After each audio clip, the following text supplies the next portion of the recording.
Welcome to Houston Sports Talk with your host, Robert Land. Thanks for checking into the best Houston sports podcast. Robert along with Sports Radio's 610 Shaun Bijani. And if you're new to the show, we welcome you to the party. 45 years in journalism between the two of us, over 35 covering sports in the H. If you don't know, we've been around for 10 years as a podcast, coming up on our 10th anniversary here in just a few months. And before we celebrate an Astros weekend sweep, Shaun, we got to talk about these QB S2 cognition scores that just came out in the last few days. This is the new sexy talk in QB draft evaluation. And Shaun, Bryce Young scored 98%, not a surprise, but lots of buzz about CJ Stroud, who scored 18%. Let me say that again, 18%. That's 18%. What's your reaction? When does his SAT leak? When does the ACT leak?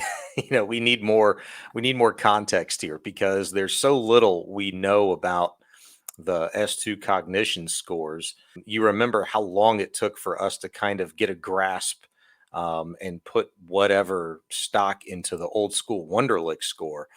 Well, the S2s, now that these scores have leaked, I mean, I don't know. It's not good. I just got through telling you a little bit ago, I wish we could, play the old audio bite from a few days ago when Jackson Smith and Jigba was on Von Miller's podcast boasting about how smart his quarterback was. And Von Miller was going through all these hypotheticals, was like, hey, what if you and CJ Stroud wind up on the Houston Texans together? Oh, man, that'd be great. He's such a smart guy. And, he knows this, that, and the other thing. Well, according to this S2, football smart, maybe not exactly there. But again, we don't know that much about him. I just know it's not a good look right now. Does it change your opinion about him at all? My opinion of CJ Stroud is that he's a really, really good college football player. Me, just like everybody else that at least is honest, and not a self-proclaimed NFL talent expert evaluator. I don't know.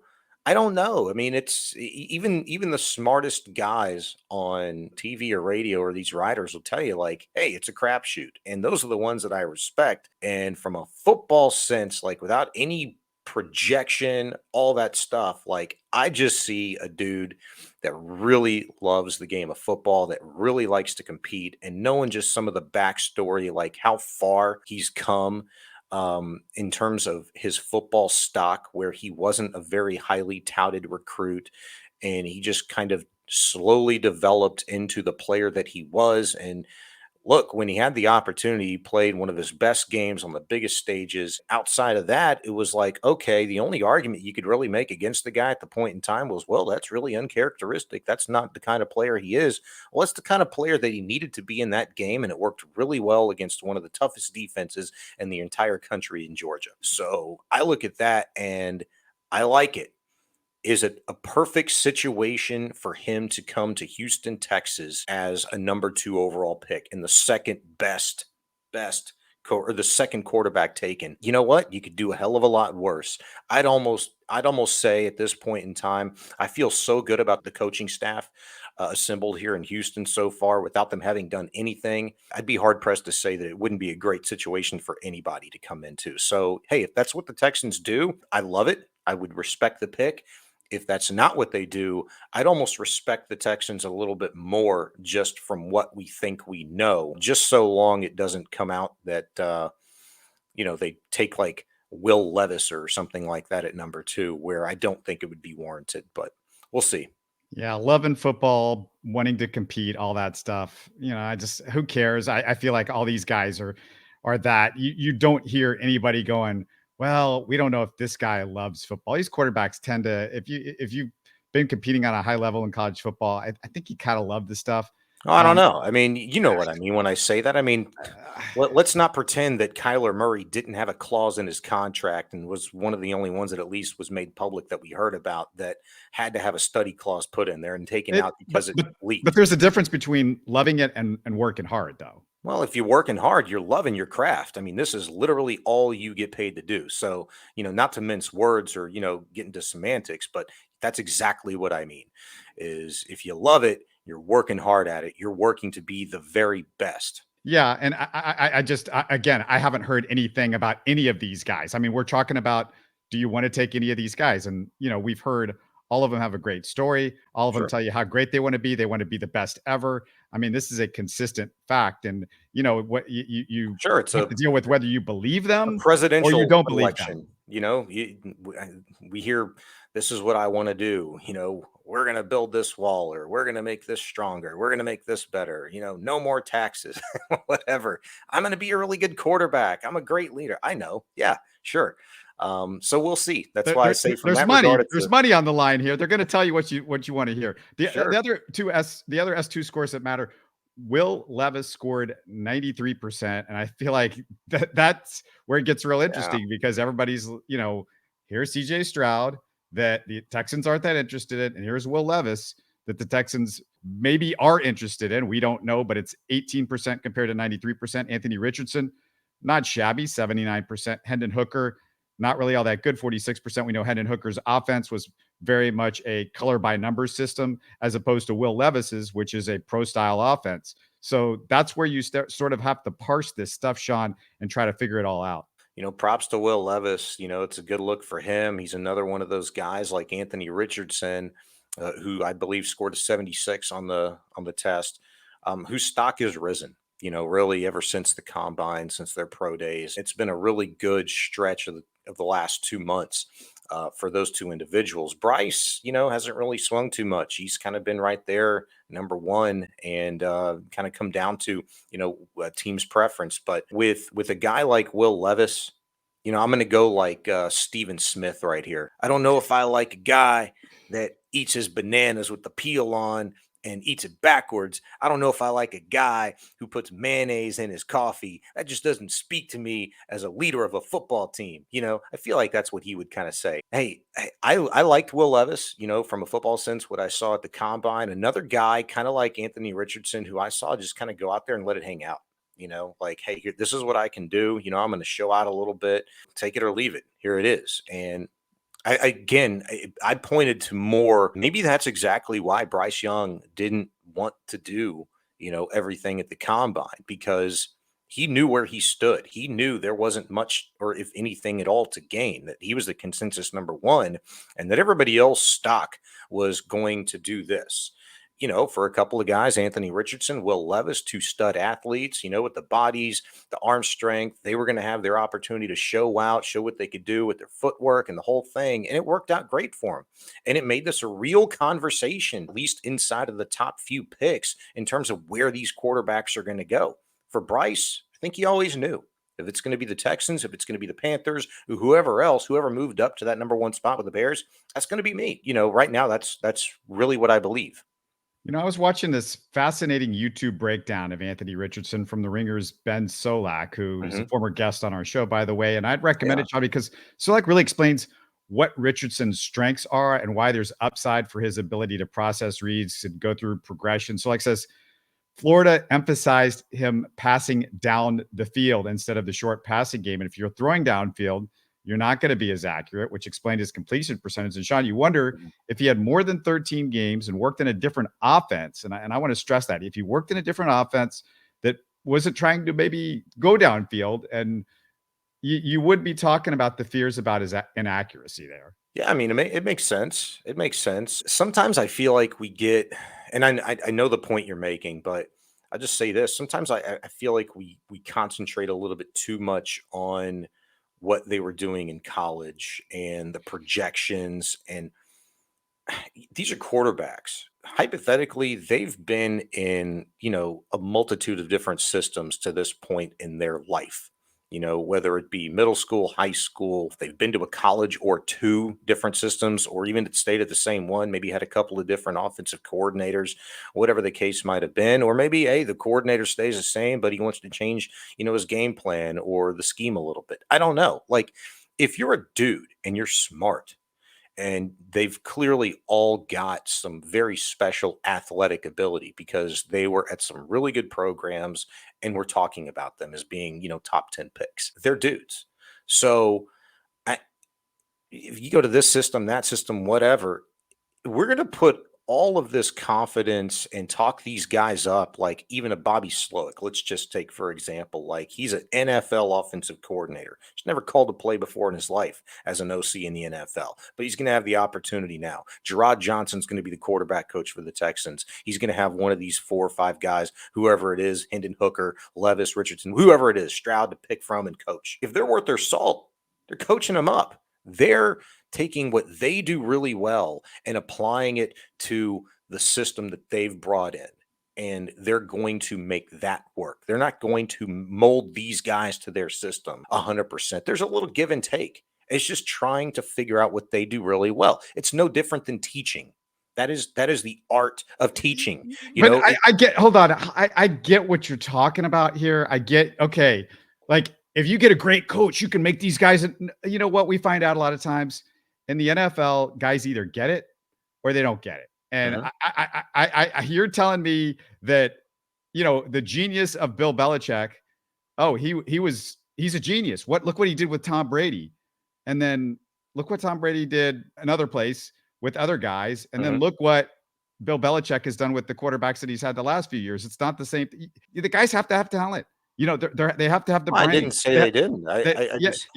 You're also saying these guys are dudes. Was Will Levis and Bryce Richardson Will Levis and Anthony Richardson, are these guys dudes? Because if you look at what they did in college, the numbers are not anything special. Whereas Bryce and CJ, those numbers are special. Those numbers are special. That's where you have to get into a deeper conversation. And at this point in time, I don't know. I haven't talked to anybody. And to be quite frank, like I haven't heard any NFL expert, get the sort of knowledge, information that I'm interested in, which is, hey, from these head coaches and offensive coordinators and quarterback coaches that Anthony Richardson, Will Levis particularly worked with in college, was that the best system for them? Were they overcoached? Were there too many expectations placed upon them? And you have to factor in all of the other things in the equation that we've been discussing in terms of Levis. Well, did he have the talent around him? On top of that, he was playing injured. On top of that, how good was his offensive line? On top of that, like, what about this offensive scheme that they were running? Maybe it wasn't a great fit. What about Anthony Richardson? He had a couple of really good games. A lot of it he flashed with his feet. Did he have the best scheme, to throw the football in? Did he have the best talent? Wasn't a very good team. Like these are all things that you have to weigh. And I just don't know. But I'm telling you, if you're an NFL coach, like I fully expect you to be able to take a sensational athlete, which all of these guys are. And in the case of 3 of the top 4, excluding CJ Stroud here, just putting all the stock hypothetically into this S2 cognition score, which says you're not very smart at football, at least quick decision making. 3 of these top 4 guys, you should be able to really coach them up and do something with them. Is that going to take a year? Few months, couple of years? Is this a 3-year project before we see the fruits of their labors at the next level? I don't know, but that's the timeline. Is it always not? Patrick Mahomes doesn't come out gangbusters, in the first season. Aaron Rodgers didn't come out gangbusters, but he sat a couple of years. I mean, all of these situations are different. So we want results right now. We're going to grade these guys 2 hours after they're taken. We're going to grade teams' drafts already. So I don't know. I think I was listening to a hypothetical earlier today. All right, if the Texans don't take CJ Stroud, or if they don't like any of these quarterbacks, what about trading back with the Indianapolis Colts? Wouldn't that be the perfect scenario, the perfect situation for the Texans? If you don't like a quarterback, then give the quarterback that you don't like to the team in your division. Let them get stuck with that. Well, that just means you didn't like him. It doesn't mean that the Colts, are idiots for taking that guy. Maybe they've got the best system suited for that individual, like CJ Stroud. Maybe they've got the best coaches suited for CJ Stroud. I love it when you radio guy. I'm gonna call you radio guys. I love it when you radio guys are like, I heard somebody say, was it XG643 on Twitter? Like, no, I don't care what anybody said. It's like, it's conversation. Yeah, whatever. It's conversation with some Joe out there. Like most people, most people understand that, like, if you're giving a guy in the division or a team in the division, the second pick, then you're giving them a chance to find that right guy. I mean, yeah, it's whatever. I mean, it's like, just wake me when this thing is over with. I just want to have a final thought though before the draft on Thursday, because I want Texans fans to just take a deep breath and remember, Sean, that DeMeco Ryans has just as much pull, maybe more so, on who the Texans take with that number 2 pick as Caserio. But don't underrate new OC Bobby Slowick's voice in a QB decision. In the end, he's the one who has to work with a new quarterback. Sean, we always like to put these decisions on one person, but there's a typical debate that goes on with multiple voices. Caserio, I know we want to blame everything on one guy, but he doesn't have the power to go against a mass opinion, not with where he is in this organization right now. If you think they're still mulling over what they're going to do, I think you're wrong. The draft is on Thursday. Today's freaking Tuesday. Isn't it Tuesday or Monday? I don't know what day it is. It's the week of the draft. If you think they're still trying to figure out who they're going to take, it's BS. They know. You don't need that long. Like, they know. They've been through the processes, interviews, read files, watched tape, all this crap. Like, they know what they're going to do going in if it's clean. Well, they know what they want to do, maybe, but they also have like multiple plans, because sure, I don't think the Texans, this isn't a draft where you're sure about the number 2 pick. So they have plans about trading down, trading up. Well, it depends on what you plan for is the phone call that you don't know you're going to get yet. So if nobody calls you with anything that, meets that bar that you've already set for you, then you know who you're taking at number 2.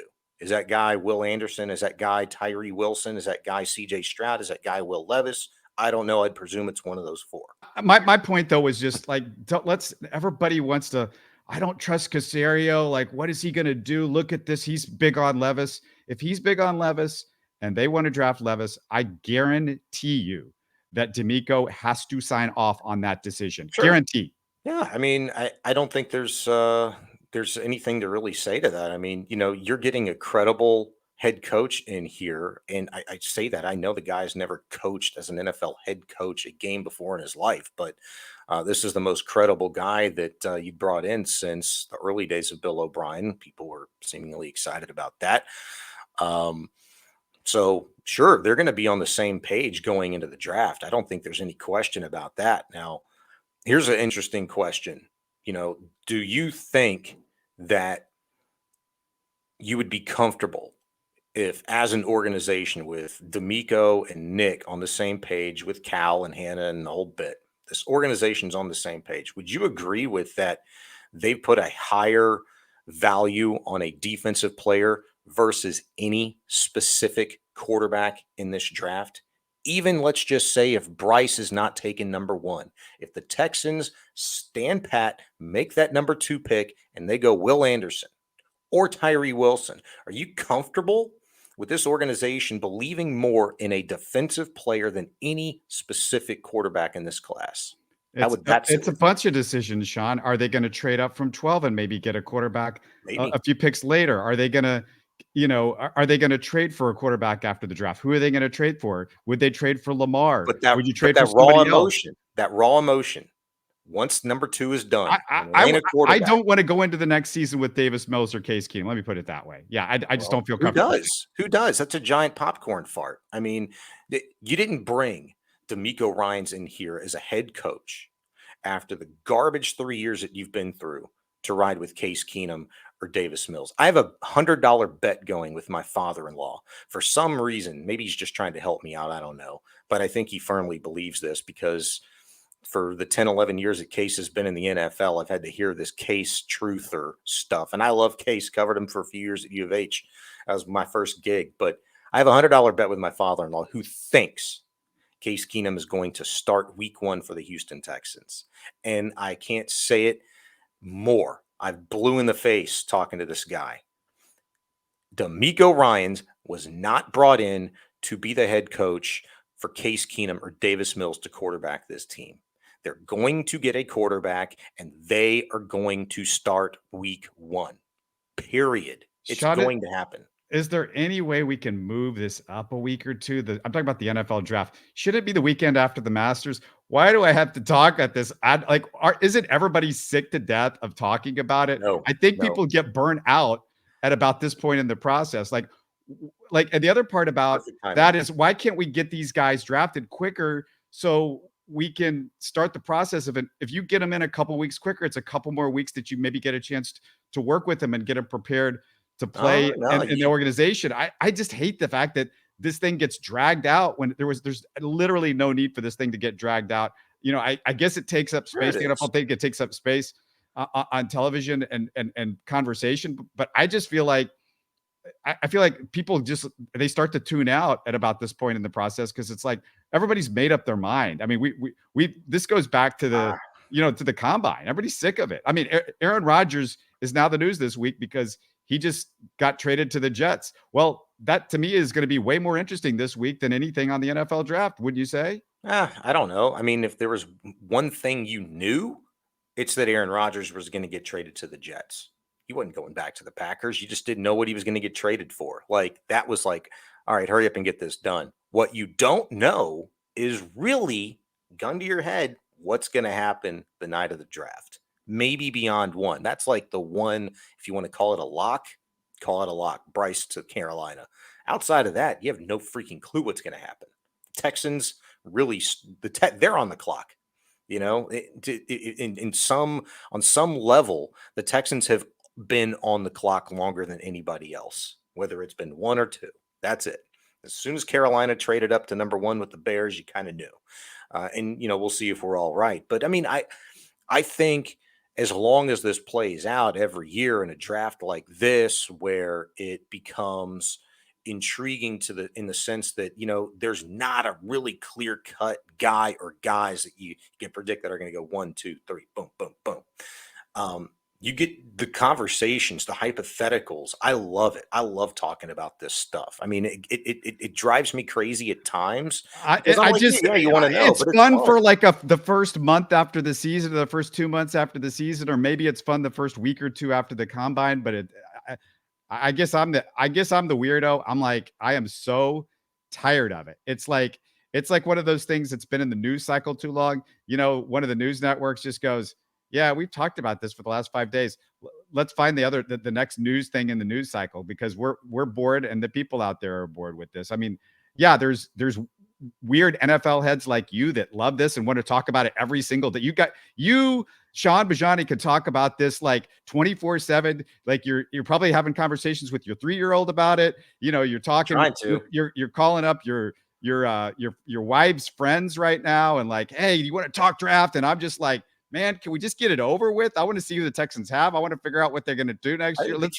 That's wherever I go, and I go a lot of places. I got a lot of jobs. I move around. I see a lot of people. The first thing I get asked or that comes up is, man, what are the Texans going to do at the draft? That's what everybody wants to know. And everybody's got their thought, their solution. And that's the fun part, is hearing all of the different solutions. There's not take CJ Stroud, duh. No, they get creative with it. And you're like, some of them, man, what are you smoking? And the other ones are like, that's really outside the box thinking. But, think about this. It all depends on which draft, though, you're talking about, because this particular draft, there is intrigue because there is no consensus on anybody in this draft. Whereas we've had other times where, everybody was just like, yeah, it was definitely interesting. The Mario, Reggie Bush, Vince Young draft, because nobody could figure out what you do right there. And either could the Texans. I mean, that was but there's drafts where, hey, Peyton Manning, Trevor Lawrence, they're the first picks. Like, what's the intrigue there? That's what we're taking. I'll say this. I mentioned, like, I gave you this scenario with trading back with the Colts earlier. That the guy that I actually heard that from was Landry Locker from Sports Radio 610 in the Loop today. And you get to a point, and not a shot at Landry. He's a smart guy, loves football just as much as anybody else, if not much more. The problem is, you get to this point, April 24th, the draft 3 days out. Some of your ideas become kind of silly. So trade back with the Colts. You're going to stick them with CJ Stroud, right? Or Will Levis, whoever it is. Okay. I love how everybody knows exactly what these quarterbacks are going to do. And as we talked about ad nauseum, Sean, is that Like nobody knows anything about. I keep That's my telling everybody, point, though. nobody Like, knows quarterbacks. Nobody. You don't know. exactly. That's my point. It's you have to take the Texans shades off a little bit, and be like, okay, so you're going to stick the Colts with the guy that you don't like because all of a sudden, the dumpster fire of an organization that hasn't done anything right the last 3 years, all of a sudden is the smartest team in the room and is going to stick this team within your division with these slaps at quarterback. And God forbid they become the next Peyton Manning or Andrew Luck or Tom Brady, whoever, you know what I'm saying? And it's just like that was the part of the conversation where I was like, hey, there's the but. You got to get to the but. What if you're not sticking the Colts with CJ Stroud or Will Levis or whoever it is? What if you're handing over the keys to the car and saying, hey, drive this division home for the next 10 years? Yeah, go have that conversation with Landry. My viewers and listeners, we're too smart for that crap. Let's just get the quarterback that we could use and let's move on with it. I But think you don't know who it is, and I don't either. So yeah, we'll have to wait and see. Yeah, we don't know, but hopefully you would hope that the team knows what they're doing, and that's what and you hope that, and then we'll buy into it, just like the sheep you hope that one of these guys is that guy. Yeah. In just a few seconds, I want to give you some love, Shaun, for a prediction that you made a week ago. But first, just a quick reminder to subscribe and comment on YouTube. Listen on the run with your favorite podcast app. Tell your friends about us too. And Shaun, you said the Astros needed to play the tough teams, and then they'd start winning some games. You nailed it. 5 out of 6 against the Blue Jays and the Braves. Good job. Yeah, I if you're going to give me props for Jake Myers too, because he's been a big part of what the Astros have done over this 8-game stretch. Where they're 6-2 since he was inserted back into the starting lineup. He's hitting 357. He's hit safely in 7 of 8 games. He's on a 6-game hitting streak. He's a very big part of what they're doing, along with, guys like Corey Julks, obviously Mauricio Dubon, Yordan is being Yordan, Tucker's mashing as well. I mean, these guys are starting to come around. And that was really my large point is, okay, you're going to get to this point of the season where you've got a couple of 3 turns through the starting rotation where teams on both sides, they're making these adjustments. They're trying to figure out in this game of chess. And, well, when you're talking about a team for 5 straight years, 6 straight years, has gone to the ALCS championship and played in multiple World Series and is coming off the championship, I tend to believe that team does a better job than most in finding a way to adjust and identifying those things that they need to do better and pointing out some, holes in a swing or tipping pitches or whatever the case may be and fix it. And the Astros have certainly appeared to have done that again in a very good division. Man, go look at the standings, Robert. I mean, I'm sure you do. Man, the AL East and the AL West, 2 of the very best divisions in baseball right now. And knock on wood, a lot of the star players in those respective divisions are healthy and contributing and playing really well.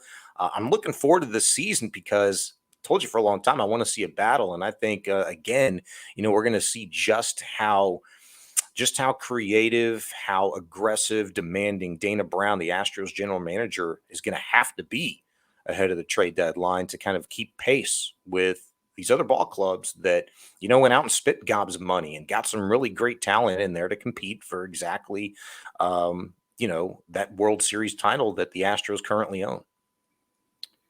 Yordan Alvarez, his OPS with runners in scoring position this year is over 1,500. Yeah. In his career, Shaun, it's 1,026. I'm out of words. I mean, he hadn't hit his peak yet. He's still getting there. And I talked about this with you. I think you, me, and Steven did a show a couple weeks back, and we were talking about Yordan.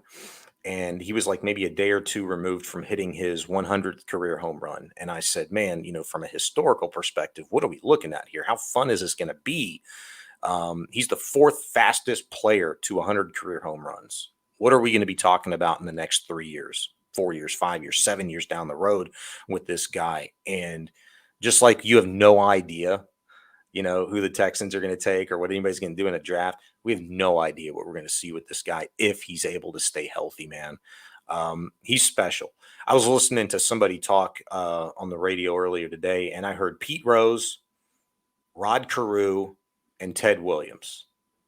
Those three guys mentioned in like a meshed comparison. Like they think Yordan has some traits of all three of those guys. The power of Ted, the command of the strike zone, like Rod Carew and Pete Rose, and the ability to hit to all fields like Pete Rose did. And I'm like, yeah, you know what? I mean, if you could design like the perfect player, and oh, by the way, he's got pretty good arm too, and he's not bad defensively in left field. If you wanted to trot him out there literally every day, you'd feel good about it. If he had two great knees on him, he's just that, man.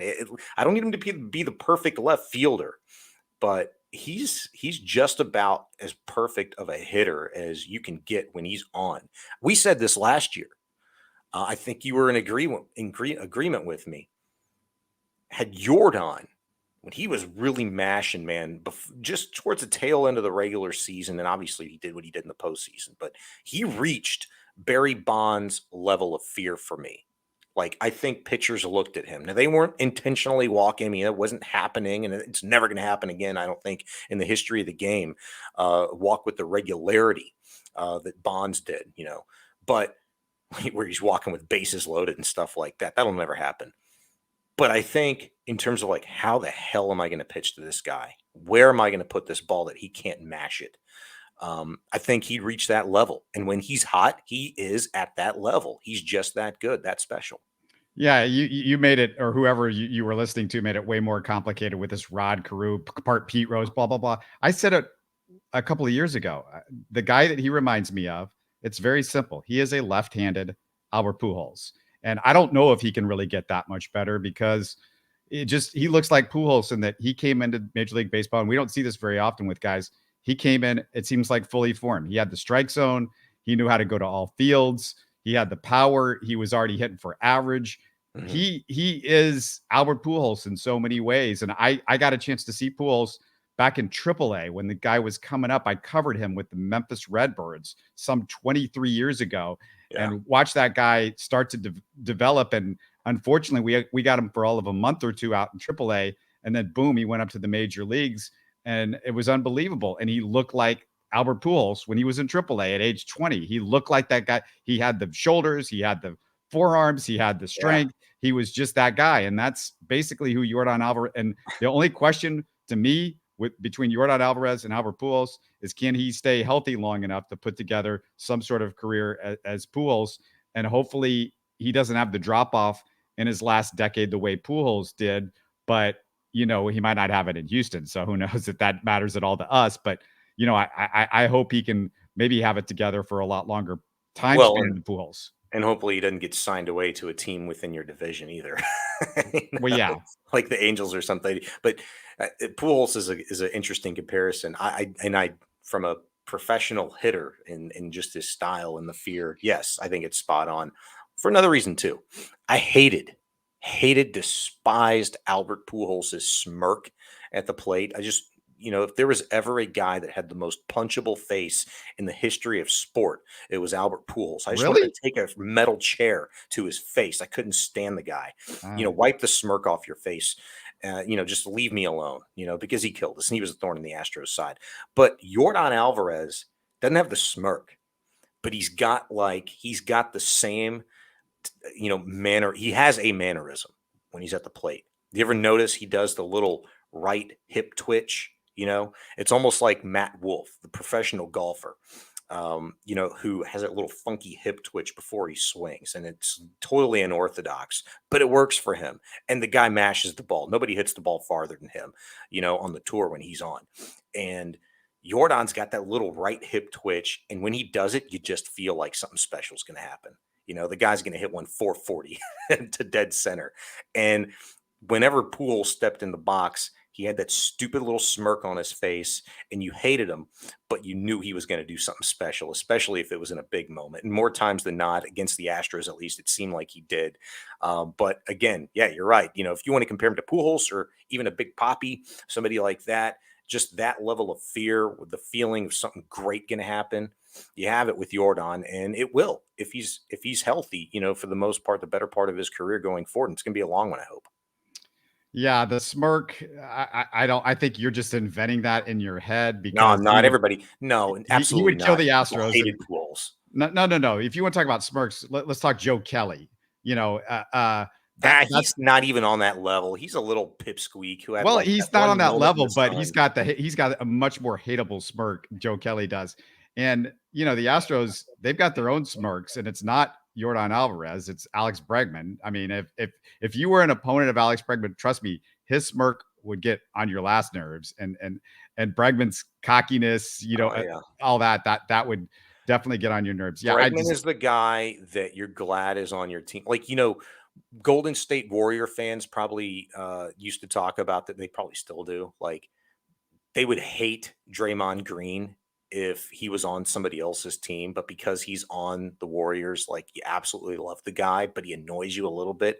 Bregman doesn't annoy me at all, but even with his smirk or cockiness, I love that. It's very rare you get a guy who's just that dialed in, who knows what he knows about himself, um, and and performs the way that he does. But if Bregman was on like the Rangers, God forbid, yeah, we would despise him. He would be like Rafael Furcal, maybe 2.0. Like you just want to punch the guy all the time because he's so good. Yeah, Lenny Dykstra back in the days before your time, but he was a Yeah, guy I that remember people, Lenny.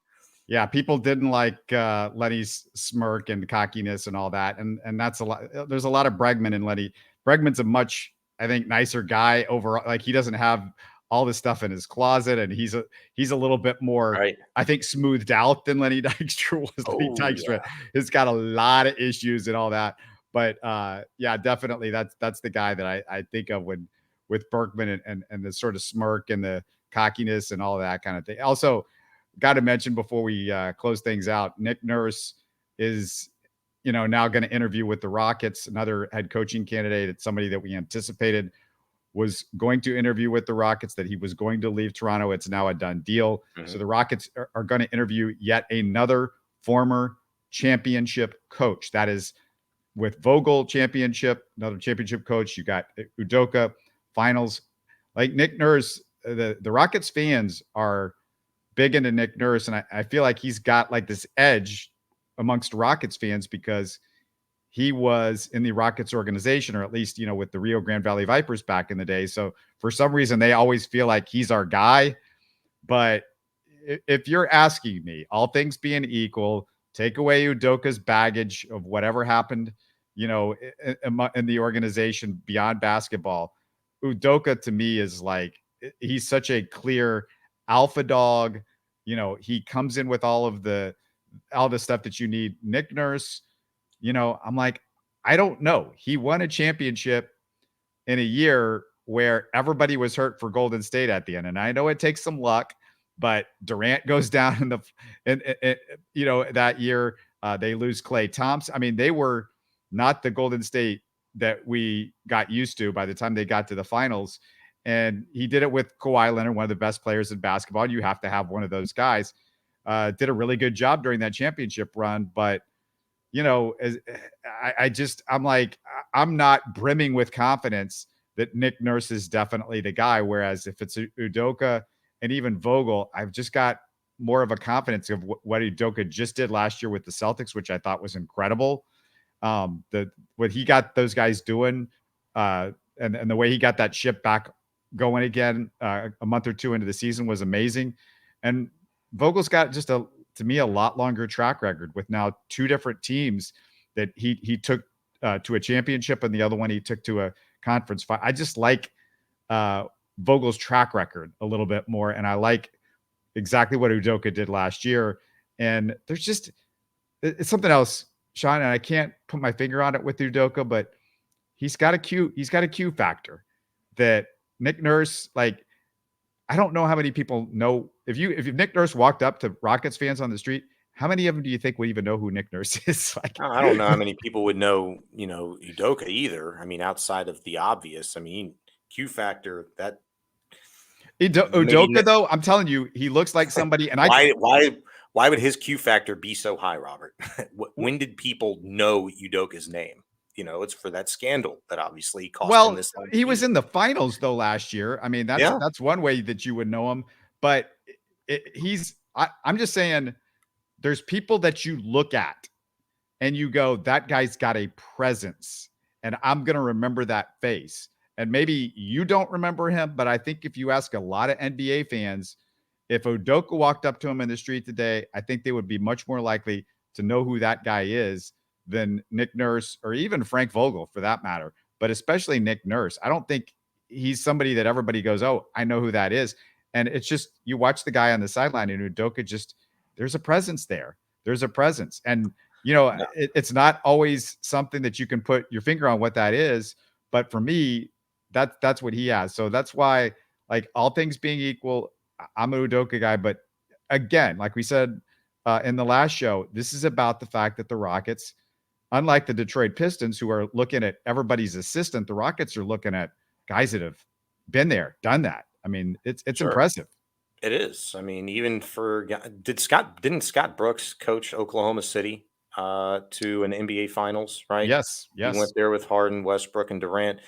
Sam Cassell as an assistant, he's made some pretty good playoff runs, I believe. Like all of these guys, really, if you look at their resumes, maybe with the exception of one or two, have an understanding from a career sense, like what it's going to take in terms of helping a team build and getting to the promised land, right? Making a deep run in the postseason at the very least. But a lot of these guys have NBA final coaching experience. Like they've had opportunity to win the whole darn thing if they hadn't done it anyway. You mentioned, look, these guys are going to have, the players to do it, and a little luck goes along with it.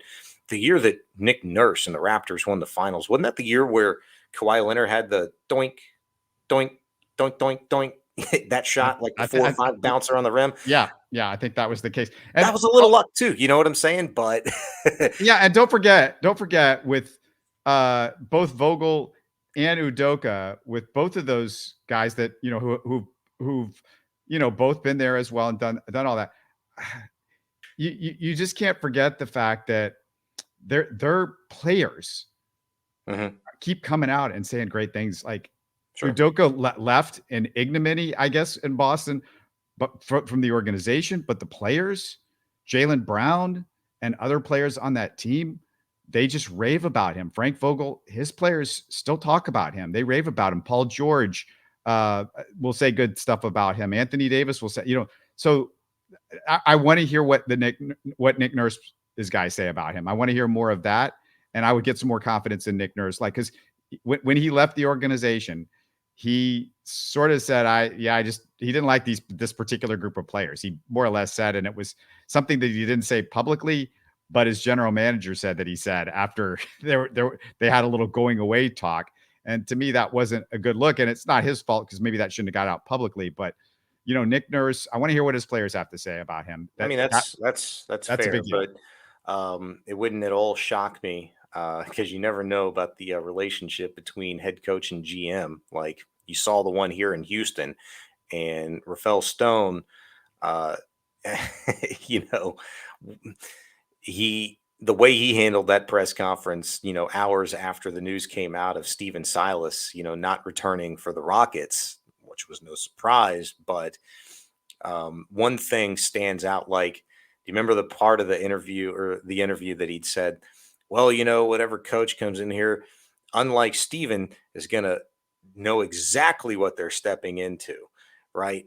And it's just kind of little things like that where Rafael Stone, he didn't have the greatest, word choices in that press conference, but it could have been far worse. Maybe it was a bad moment for the Toronto general manager, saying what he'd said about Nick Nurse's opinion allegedly anyway, of his current players or his former players now. So I'd take that with a grain of salt. I mean, I look at Nick Nurse's track record. How many years did he spend in Toronto? Was it 10, 11 years as an assistant and head coach? Like, the guy was there for a long time. I have to believe that a lot of the players that were there over the years, they didn't just cycle through guys. Even if they did, you would have heard some stuff about Nurse already. So you've had opportunity to hear the good, the bad, and the ugly. I would tend to believe that you're there for that long. Not only are you doing great by the organization, but you're doing great by the players within it as well. So, and then again, the success, I think, speaks for itself as well. He's done a great job there. I wouldn't hate it, wouldn't kick him out of bed one bit, if the Rockets felt like he was the best guy. I won't argue with you too much. I know you're a Udoka guy. I could see, absolutely that being a great fit here for the Rockets. I just have the opinion, like, just have that feeling. I don't know that the Rockets would go there, just in the light of that suspension and everything that was going on, the reason for it, obviously the infidelity and the whole bit. And maybe there's other things. It's not just that. Okay. And I'm not saying that I wouldn't touch him because of that. I'm telling you, I don't know that the Rockets would, when given the other options that they do have. Guys like Nick Nurse and guys that have, playoff pedigree, championship pedigree, experience, and all of the qualities that you're looking for to take a group like this over. So, yeah, if you're asking me to power rank them, Udoka is probably my number one. Nurse is a very close number two. And beyond that, we're talking semantics when you get into, Frank Vogel and Atkinson and Scott Brooks, guys like that. So, the Rockets, they said they're going to be pretty swift on this. They're not going to draw it out. And but that's the one that I just look. Scott Brooks has coached a lot of other places. Mhm. You keep talking about him. I don't hear that buzz from the Rockets fans. I don't hear that buzz among people that are talking about who are the real candidates for the I job. keep talking about him because of the veteran chops that he has. He's had opportunities. He's been in places. Washington spent 5 years. He was in Oklahoma City for 6 years, 7 years, something like that. And look, he had three superstars. The ability to kind of keep that together the way that he did, for as long as he did, I think is respectable. I think you have to give him that. And the fact that, the type of personalities and the various, sort of styles that you had to play when that sort of thing began to grow, when they grew as players, Westbrook and Durant and Harden, especially Harden was coming into his own, and really didn't effectively, become James Harden until he got to be a Houston Rocket. I think is impressive. And so I want to include him there. I think he's worthy of being in the conversation. Yeah, I just disagree with you because look, the guy was just with the Wizards for a while. He's Mhm. been around. You don't hear a lot of buzz like, why isn't Scott Brooks a head coach somewhere? He's not somebody that's respected as this genius guy offensively or defensively. When you talk about Vogel and Nurse and Udoka, all those guys have such respect because of, their actual X's and O's type coaching ability and not just personality and stuff like that. Scott Brooks, Sure. great guy. I think he is a good leader. I will give him that. But I feel like Scott Brooks is more a guy that maybe they could include in a staff with one of these other guys if they get a head coaching position, if Scott Brooks would want to do that. And of course he does have Rockets ties. Like, to me, Mhm. Sam Cassell is at least somebody that, he would come in and you go, this is a guy that, has a lot of coaching experience, a lot of, championship experience as a player with the Rockets, and I think would energize a fan base. And I think that's going to play a part in it. I Mhm. mean, you might not think it does, Sean, but we saw with the Texans, they want somebody that's going to energize his fan base a little bit. And I think if Scott Brooks Yeah. was the hire, that doesn't energize anybody in Houston. Sorry. No, no. Look, hiring a legitimate head coach is going to energize the fan base. It's the symbolism. It's what it means, for the fan base, to the organization. Why you're bringing in a guy that is not going to be some one and done slap, that's coming in here knowing full well they're being asked to lose But games. you don't interview three guys with recent championship and finals pedigree, and then go, we're going to settle for this guy that really hasn't had the greatest track record in the last 7 or 8 years and doesn't have a lot of buzz. And, No, it's but it's got to work both ways. Again, it's the give and take. You've got to find that guy that wants to be here because it's an exploratory, situation for guys like Nick Nurse, Atkinson and Vogel. I mean, maybe they're limited in what they know of about a Rockets organization. It's fact finding for them too. They've got to make the determination on whether they want to invest the next 4, 5, 6, 7 years here as a head coach. So, and if their system is going to fit these players, how much movement is going to have to take place if in fact it doesn't? And the Rockets certainly have those capabilities to make a multitude of things happen in free agency and the many multitude of options in terms of possible trade scenario. Like, what is going, do you believe in this roster? And if that question is being posed to Rafael Stone, then that means Tillman has all the faith in him to not just be the guy, the leader still of this roster and its construction, but to work in conjunction with a head coach. Like those two are co-architects now. And is it going to be another 2 to 3 year process? Tillman doesn't have the patience for that, and it shouldn't be that long. It's go time now. And they got to find a coach that can put this thing together now, this offseason, be competitive in 2023, Yeah, 2024. yeah. Of course they do. So And then with Scott Brooks, I just double checked, and I had heard his name a couple of weeks ago, but I was looking and I did not see that they definitely interviewed him. And more of the conversation is about him being on Vogel's staff because those two guys have a little bit of a relationship. Look, I would say there's like a 1% chance that Scott Brooks is the head coach of the Rockets, and maybe less than that. I mean, it's just, and Sam Cassell, we keep mentioning his because he's a former Rocket, but I think there's a very, very slim chance. There's 3 candidates that we're going to be talking about when it's all said and done, and it's Vogel, Udoka, and Nick Nurse. Those are the guys. In the last 5 years, all 3 of them have been to a finals. 2 of them have won a championship.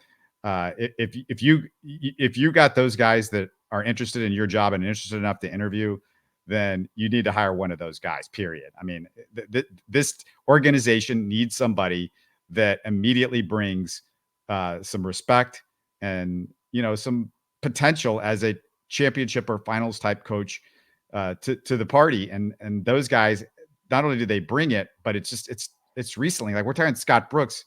It's like, it's the decade ago that he went to a finals, or 11 or 12 years ago that he went. Fair. I won't argue with that. But, in terms of energizing a fan base, it doesn't need to be a former player. I mean, it worked for the Texans in that regard, but no, I didn't say it did. I'm talking about guys that have won championships as coaches, like Vogel and Udoka. Yeah, sure. And Vogel and Nurse, and then Udoka, who's just been there. The fact you're making a legitimate move to be, again, legitimate and a contender, that immediately excites a fan base that, to be honest with you, I think a lot of it has to play some catch up, man, and learn exactly what they've currently got on this roster right now. They got to familiarize themselves because I think a lot of people checked out. I don't think that's too harsh of a statement, too crazy to say. I'm not trying to be hot take, dude. But a lot of people have checked out on the Rockets the last few years. I know I'm not the only one. They got to familiarize themselves with the players that are on this staff, and you get a legitimate head coach in here. Well, the players, it doesn't matter. It doesn't matter about the players because the players might be a couple of these guys. Some of these guys, a lot of these guys might be moved out. But those guys being moved, that's not the players I'm talking about. I'm talking about Jabari Smith and Jalen Green and some of your dudes that are going to be here. I even if you're a mild Houston sports fan, if you turned into a radio show, I think you've heard Jalen Green and Jabari Smith, or if you looked at anything with the Rockets, who. I mean, they were top. Oh, the name, but have you watched them?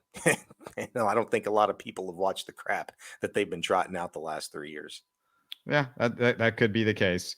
And it's a long road to hoe, but we've seen it. The same thing with the Texans. They've got a lot to show in the next year or two, and we'll see what happens. But thank goodness we're going to have a draft in 3 days, and we can get this disaster of a lead up over with, because I'm so tired of it. And I say it's a disaster because I'm like, enough already. Get it over with. Let's go.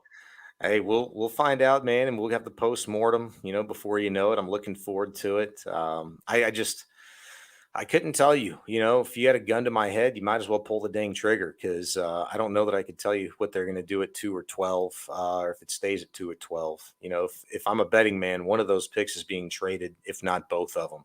And I'm excited just to enjoy the chaos. I think there were five trades alone in the first round.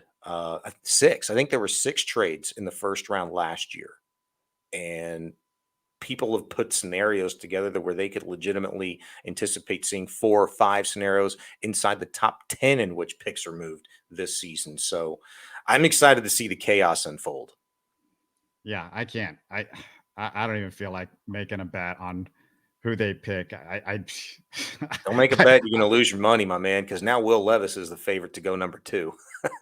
Yeah, I could see like 10 different things happen in the first round, so I have no idea what they're gonna do. Yeah. Anyway, we'll Albert talk. Breer finally put out the most logical and just easy to understand tweet earlier today. He was like, all this talk about, who's going to go number 2 and where, and now Will Levis is the guy. Follow the money. There's no inside information being leaked. The S2 cognition score being leaked, that just meant, people are putting more money on Levis. So he moved up. Now he's the number 2, which means now you have better odds on CJ Stroud or Anthony Richardson. Well, in the next 48 to 72 hours, more money could be put right back on CJ Stroud. So follow the money as always. See you on Thursday, everybody. Take care.